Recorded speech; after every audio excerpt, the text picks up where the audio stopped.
welcome to this episode of Art Sibly in Conversation. My name is Diane Collin. I am a woman with short hair, blue eyes and glasses, and today I wear a dark blue top. Behind me are an electronic piano and white shelves with books. This series presents artists, academics, and project leaders who dedicate their time and energy to a better accessibility for people with disabilities in the arts. You can find more of these conversations on our website, artsably.com, which is spelled artsably.com.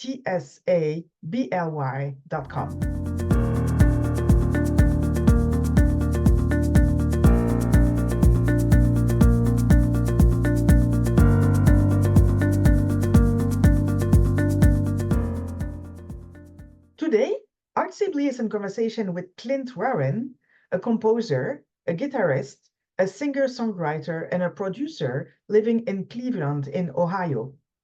You can find the resources mentioned by Clint Warren during this episode on Art Sibly's website in the blog section.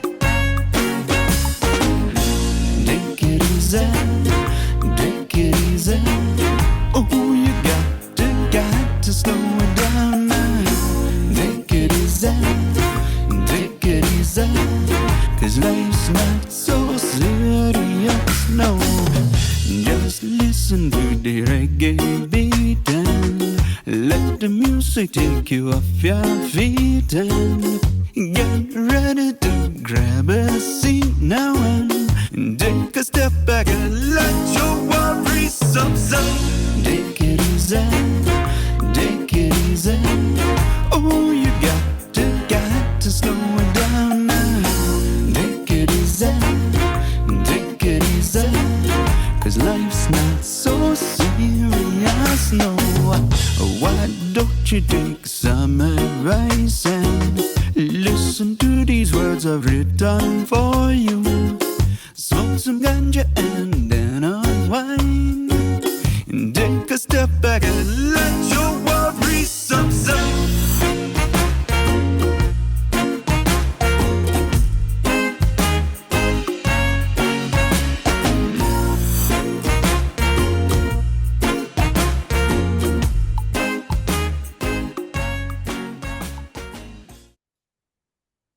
Welcome to this new episode of Art Sibly in Conversation. Today I am with Clint Warren, who is a composer, a guitarist, a singer-songwriter, and a producer living in Cleveland in Ohio. Yes. Clint, welcome. Thank you. Okay, so I know you have a long career in reggae and rock and intersectional work that we're going to talk about. But before talking about your musical world today, I would like to know a bit about you. So would you mind presenting yourself and talking a bit about your background, where you come from, where you grew up? Thank you. Yes, sure. So at the moment, I'm a reggae solo artist, but I started off as a child. If you can detect an accent, I'm from South Africa originally. So I moved to the States when I was about 10, but in South Africa, I was the host of a kids TV show. It was like a pop culture sort of show. It was called Zap Mag, and we would have famous musicians come on, like one of the most famous reggae artists in Africa's history, Lucky Dubé, was one of my guests on the show. So he's essentially South Africa's version of Bob Marley. And so I got to actually perform a song with them on a keyboard. You know, I was trying to play along, and he explained to me like one drop beats and how the keyboard is a major instrument in reggae because it's more distinct, and the guitar makes a different sound than it does in rock. And I was just so fascinated by that. Reggae became my favorite genre. As you'd imagine, reggae in Africa is very different than reggae in the United States. So I moved to Florida When I was 10, I got into American reggae, which at the time, the three biggest reggae acts were 311, No Doubt, and Sublime. And I was like, wow, this is like a very different kind of reggae, but it was cool. Like Sublime combined reggae with some Spanish music and some ska and stuff, you know, ska predated reggae. So I got into all that. I joined the Marines, continued to listen to Sublime and all those bands, and I got stationed out in Southern California. So this was probably back in like 2004. And at the time, I got into some bands there, Huntington Beach Sound, which became known as the Dirty Heads now. And I played in a bunch of bands. And so music up until then was a passion of mine. Unfortunately, in the Marines, I was injured in combat. So I ended up in a wheelchair and I lost the use of my right arm. So could no longer play guitar or piano. And I just kind of vegged out. I decided to focus on, you know, like more of a desk job type of thing. I ended up going to law school, got a law degree, ended up joining the Peace Corps, became a legal advisor to the United States Department of State. Still had a huge passion for music. And I finally recently underwent like a bunch of surgeries, like 3 surgeries a year, but you can see now, like I have use of this arm again. It's like a bionic arm. I got an ulnar nerve transplant and all this other crazy stuff, but it actually allowed me to start playing guitar again. So I started playing guitar, I started making music, and I decided, I like two years ago, I said, I'm just going to focus on music full-time, normal law, gave up the practice of law, decided to become a full-time musician. And now I'm finding out now like on social media and stuff, I've got fans reaching out to me and they're like, oh, we love your songs, like, you know, and it's just, it's mind boggling that like a dream come true is actually coming true. So between the moments we were injured and the moment you went back to figuring out how to go back to music, how long did it take and what was the process? It was a long time. I was injured in Operation Iraqi Freedom that same year, 2004. And I mean, like, I would say from 2004 to really like 2012-ish, I couldn't really walk, you know, I was in a wheelchair. And well, the thing about, you know, talking about one of the reasons I joined this organization, and I know we'll get to it later in the interview, but the stigma with having a disability. So for me, when I first got out of the Marines, they diagnosed me with PTSD, and it wasn't really documented. I crushed my knee, essentially. I knee surgery, ended up with a blood clot, and it just chaos. Like I lost all the muscle in my right leg, spinal cord injuries, like broke my cervical spine and all that sort of stuff. So that's the reason I lost feeling. But when I got out, they diagnosed me with PTSD, and they were like, the conditions that they found out that I actually did have, like 15 years later, they said were psychological. They said I couldn't use my arms because I had depression and PTSD and stuff. And they never actually did nerve testing to find out where the disconnect was in the nerves. So it really took like complaining in the United States is the Veterans Administration. So you go to these VA hospitals, and just like once a week I was in there just saying, you know, I still can't write, you know, I'm trying to go back to school and I can't use my right arm. And then be like, okay, we're going to switch your antidepressants. So they did that for like 10 years. That's one of the things that led me to go to law school. Part of going to law school, I found out that basically the way that the VA runs, I was able to challenge that.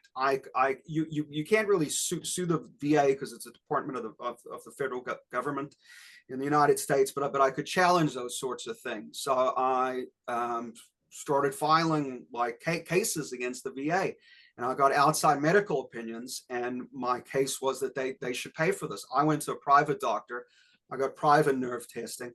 Well, that whole thing took like 10 years of going through the court system and everything. So it wasn't until 2017, from 2004 to 2017, that I had the first surgery in my arm, where they replaced my ulnar nerve, which had basically been tied in a figure eight somehow. And they're not sure how exactly, just I guess going through the routine of training for years, you know, and punching stuff like punching cement, and I just that sort of thing. Somehow the ulnar nerve was like tied in a knot, and it got, leaving it that long, it damaged the nerve that it had to be replaced. So it took 2004 to 2017 to actually start the surgery processes. And then they were like, well, that's not the only thing. You know, we have to do carpal tunnel on both hands. We have to do spine surgery. We have to do knee surgery. We have to do abdominal surgeries. And it was crazy. But you were still singing at this point, right? Oh, Singing. I was. So the positive out of all this is that when I was a kid, I could play piano and guitar, drums and stuff, but I never imagined myself being a singer. Like I try to sing on my show, I try to carry a tune. Everyone said I was completely tone deaf, that I would never be able to sing.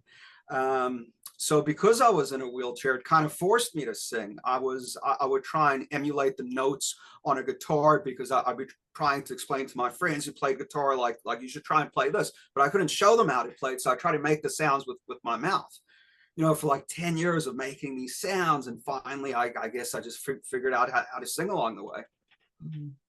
I see. So when you came back to guitar, did you start immediately considering, oh, let's record something, let's do an album, something like that? Or did it take time? It was, so when I was in high school, so I was about 16 or 17, I won the Battle of the Bands from my high school. I was considered like one of the best guitarists in South Florida at the time. This is like 2002. And when I picked up the guitar again, after like 15 years, it was basically from scratch. Like I could still remember the scales, I could still remember the chords, but to try and get my fingers to actually press down the strings was like brand new. The mind guitar connection, it is not like riding a bike, in my opinion. Yeah, for sure. You need practice, practice, practice. Yeah. That's not a joke. Okay, and so you recorded. I know we are both part of Romped, and that's how I discovered your work. And on this on the profile, you posted a video, the song of the lizard. Yeah. And I started digging a little bit into what you were doing at this time. And what I found interesting was the graphical part. I mean, you were always having a playful way to represent the graphic, like the animated films that go with that, with these songs. And so can you talk a bit about what this whole process of these songs where you ended up combining some of your songs with some of the other artists, I think, singing on your album, and this animated graphics? Yeah.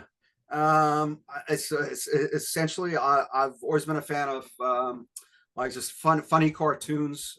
There's a channel on YouTube, I should say, that I was inspired by. It's called Mr. Weeble's Place, something like that. But he makes these funny cartoons. Like the most popular one goes like betcha, betcha, betcha, betcha. And I thought, you know, what if I could like make a funny cartoon like that, but make it reggae? So this particular one, it's my actual pet gecko. Her name's Jeku. I started singing to her. It's really how the song came about. Like I'd sing to her in the morning. I'm like, Jeku is a lizard, you know. And I just I started drawing her for some reason, and I was like, well, you know, these drawings aren't too bad. I showed them to my friends. They're like, yeah, those are decent sketches. So I just decided to make the cartoon, which was immensely more difficult than I imagined. Like to actually animate a character whose arms are moving. Or so in this case, for the music video, I have a cricket who jumps on her, her backup dancers are these ladybugs, and to actually get them to move was much more complicated than I thought.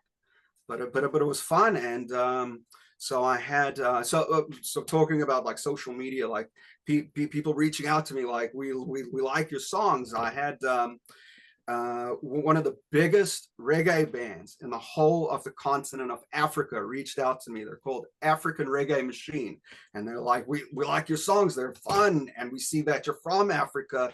You got like the African reggae feel and the American music and stuff. And there's another amazing artist, a reggae artist, originally from Kingston, Jamaica.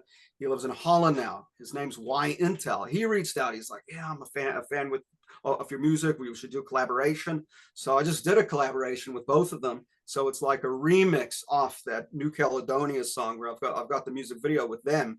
We actually called it Jeku, the Gecko song.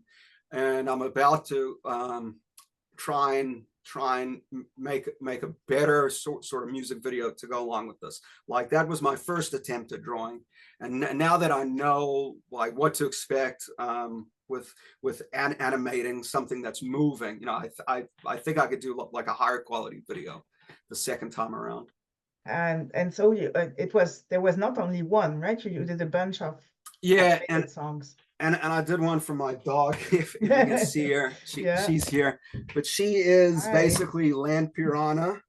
Mm-hmm. So there's a song about her, and the music video is basically about her. Okay. And she's just running around terrorizing my friends and her pet sitters and stuff. Yeah, we have influential pets in life. Yeah, for sure. Yeah. Even your album covers of your EPs or of your singles have some graphic content on it, and that's you, right? Yes, I draw all the artwork for all my songs. Again, much more complicated than I thought to actually sketch something and get it into the format that it could go on, like a cover art that can be. Mm-hmm. Printed or uploaded, let people can see it on their screens and stuff. They're really beautiful. I really like. Thank you. There is for example, there is one of a drawing of a lady playing the guitar. Yeah. And this is wow. I really like your style. Oh well, thank you. Okay, so what is in the news now? What are you working on right now? So speaking of collaborations, I have a bunch of collaborations coming out between now through November, I want to say. So I'm going to have a song coming out about once every 2 to 3 weeks, and an album is coming out in 2 weeks from now. So it's my first actual album. The last thing I released was technically an EP, since it only had 5 songs in it. So this will be a full 12-song album. I took some of my most popular songs, and there'll be a few new ones on this album. Is there a specific one that you really like on that new album? I would say my favorite. I did a remix of Ziggy Marley's song "Beach in Hawaii." Mm-hmm. So there's going to be a remix of that. I think it'll be the 12th song on the album. That'll probably be my personal favorite. Who are the artists collaborating with you? Let me think. In order, the first one is Sunburnt Sky. He's an awesome reggae artist out of Utah. Let's see. Next in order, I think is I mentioned Y Intel and African Reggae Machine, so that song Jeku will be on there. Who else? Juba White. I met him when I lived in the Pacific Northwest. So I just moved to Ohio. I used to live in the Portland or Oregon area, and there was this reggae artist who performed with there, Juba White, also one of these OGs, like from Kingston, Jamaica, now living in the Pacific Northwest. But he has a voice, in my opinion, that's on par with like Ziggy Marley. If not, now I don't want to dare say he's better than Ziggy Marley, but I would say we're working on a song, and the particular way that he sings it, I think, is better than a lot of Ziggy Marley songs. So I was blown away by him. Juba White is his name. He'll be on there. A reggae artist out of Southern California. His act is Summerlin Fields. He sounds just like Justin Timberlake, except a reggae version. But he's like, has one of the most phenomenal voices I've ever heard out of anyone I've collaborated with. So also very excited for that song. And any tours or any, are you going to do a promotion tour or series of concerts? So unfortunately, I took a break from playing shows and stuff because from the surgeries I mentioned. I'm still healing up from a recent one. So unfortunately, I don't think there'll be any shows until the beginning of next year, 2025. Okay. Well, tell us, right? We can announce that to our auditors. Okay. I have a question about, we were mentioning these healing processes and the fact to accept your disability and things like that. And with the years, you've learned how to adapt to your different needs and things like that in your artistic practices. And for me, it's something that is called disability arts. And I was wondering if you could tell us what it is for you to work in that kind of field of disability arts. Well, I think so. I've been disabled since 2004, since I got out of the Marines. When I first got out, and I'm showing my age here, they used to call it handicap back then, which is kind of an offensive term. So they changed it to disabled. I still personally think like there's a lot of stigma with the word disabled, and it's taken me like 20 years to realize that there can be actual advantages to being disabled. So one of the advantages that I figured out that I have, I'm hard of hearing. I'm one of those people who use the 3M earplugs, which didn't work. I'm part of that whole class action. But when I got out of the Marines, they're like, you're very hard of hearing. I do actually use hearing aids. And I've been in a situation, I played a show where the sound tech on stage pulled my hearing aid out of my ear and started yelling at me. He's like, we have on-stage monitors, you don't need in-ears. And I was like, I wanted to yell at the guy like it's a hearing aid. And it's like a $10,000 hearing aid that he just yanked out of my ear. But what I figured out is that from being hard of hearing, it's allowed me to hear certain tones that most people can't hear, like specific bass tones and things that from people I collaborate with. Like I'll send them a mix that's adjusted to my hearing specifically. And when they hear the mix, they're like, you know, I can hear like multiple bass tracks in this. And I'm like, yeah, well, there are multiple bass tracks in it. But I guess usually when people mix things, it's not mixed in a way that, you know, they're accentuating certain tones that you'd hear in like a final mix. But for someone to sing over it, I was told that having these layered bass tracks is actually very helpful to them because you know, well, reggae specifically, hip hop too, the vocals follow the bass line.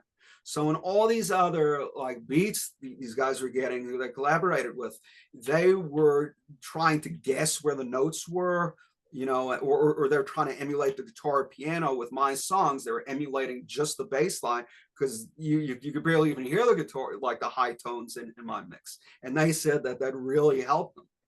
So in a way, you know, they call it disabled, but it's just, I think it's just different in a way. Yes, I'm hard of hearing certain tones, but I can also pay attention to other tones that I can hear. Yeah. Plus with hearing aids today, there is no issue with connecting that in Bluetooth or, you know, have some systems that would allow you to like fully integrate that into the existing system. Yeah. Yeah. So, and then there was the part about regaining some mobility also that must have impacted your way of playing, coming back to your own integration of all these instruments and your voice. It has. I mean, I've gone from you know, just it's essentially being in a wheelchair Yes, sometimes, you know, on a good day, I could feel my legs. On a bad day, I couldn't feel them, type of thing, you know. So it varied. But now, um, just to be able to, I don't know, like stand up at a mic is almost like a terrifying thing, that I can now stand there the whole time. I can hold the guitar the whole time, whereas before, you know, it was. I don't know. It's just I feel like a kid again. Like the best way to put it is regaining my mobility. It feels like I'm a kid. Like I'm like, can I stand for an hour? Can I stand for 2 hours? You know, it's like a test, and I'm finding out a lot of the times. I think the last show I played was in May, and I was up there for like two hours on stage. Um, I could feel my legs the entire time, which was insane. Yeah. Well, it's great. And it's going, so you're regaining and regaining, or is it fully regained now in your No, it's not fully there. Unfortunately, same thing with my arm. Like the nerves in my back have been damaged for so long. You know, there's not a lot they can do with it, but what they are doing is I get a lot of rhizotomies, radio frequency ablation sort of things, um, and essentially and a little pack that basically interrupts electrical signals being carried out there, and from them doing that, that somehow stop my legs from going numb. Like it's somehow by them blocking certain signals and allowing other signals to come through. Um, you know, somehow that's working for me. okay. Well, I have a last question, and this is about, we were talking about collaborations, and we were talking about artists with whom you have been discussing your music. But I was wondering if you had some, who are your inspirations? Who are the people who really counted in your journey as a musician? And if you have one or two names to give, who would it be and why? For singing, I think my biggest influence is David Bowie. Um, as a kid, and I should go back to when I was a kid. Like Lucky Dubé introduced me to reggae, but prior to that, I was a David Bowie fan for some reason. Like my friends at the time listened to, I don't know, like Michael Jackson and pop artists like that. It was back then, it was like the Michael Jackson, Prince sort of thing, and for some reason I liked David Bowie songs. And I think like when I was a little kid, I would try and sing his songs. And now, like most of my fans who reach out to me always say that I sing just like David Bowie for some reason. It could be the South African accent. And guitar wise, I personally think the best guitarist who's ever existed, and I know a lot of people get offended by this, is Jimi Hendrix.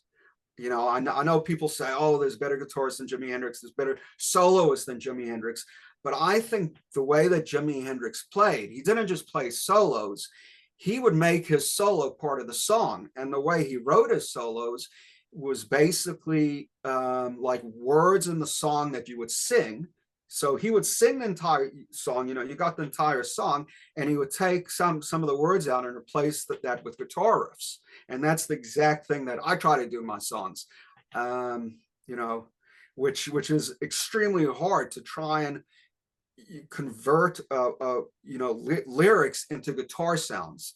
That you have to either be the best guitarist in the world or become the best guitarist in the world, because to really transcribe it, you know, like it might be I don't know, like a half a bend might actually be the lyric that someone's singing, because the way people sing, it's not just hitting specific notes. You know, you have all the sharps and flats in between just naturally with the voice. And he was able to mimic those exact sounds on his guitar. And for that, I just think that's something that I've been playing guitar. Let's see, like I would say prior to the Marines, when I hurt my arm, I was playing for about, I don't know, like 10 years. And then recently I've been playing I mean, like 10 to 12 hours a day for the last 4 years. So I feel like that's a lot of hours invested in the guitar, and I still can't play like Jimi Hendrix. So I think that those two guys are the biggest influences to me. Well, thank you so much for this conversation. It was a pleasure talking with you today. And Thank you I for wish you having all me. the best for everything that you're doing right now. Thank you. And yeah, have a fantastic day and talk soon. Thank you. Bye.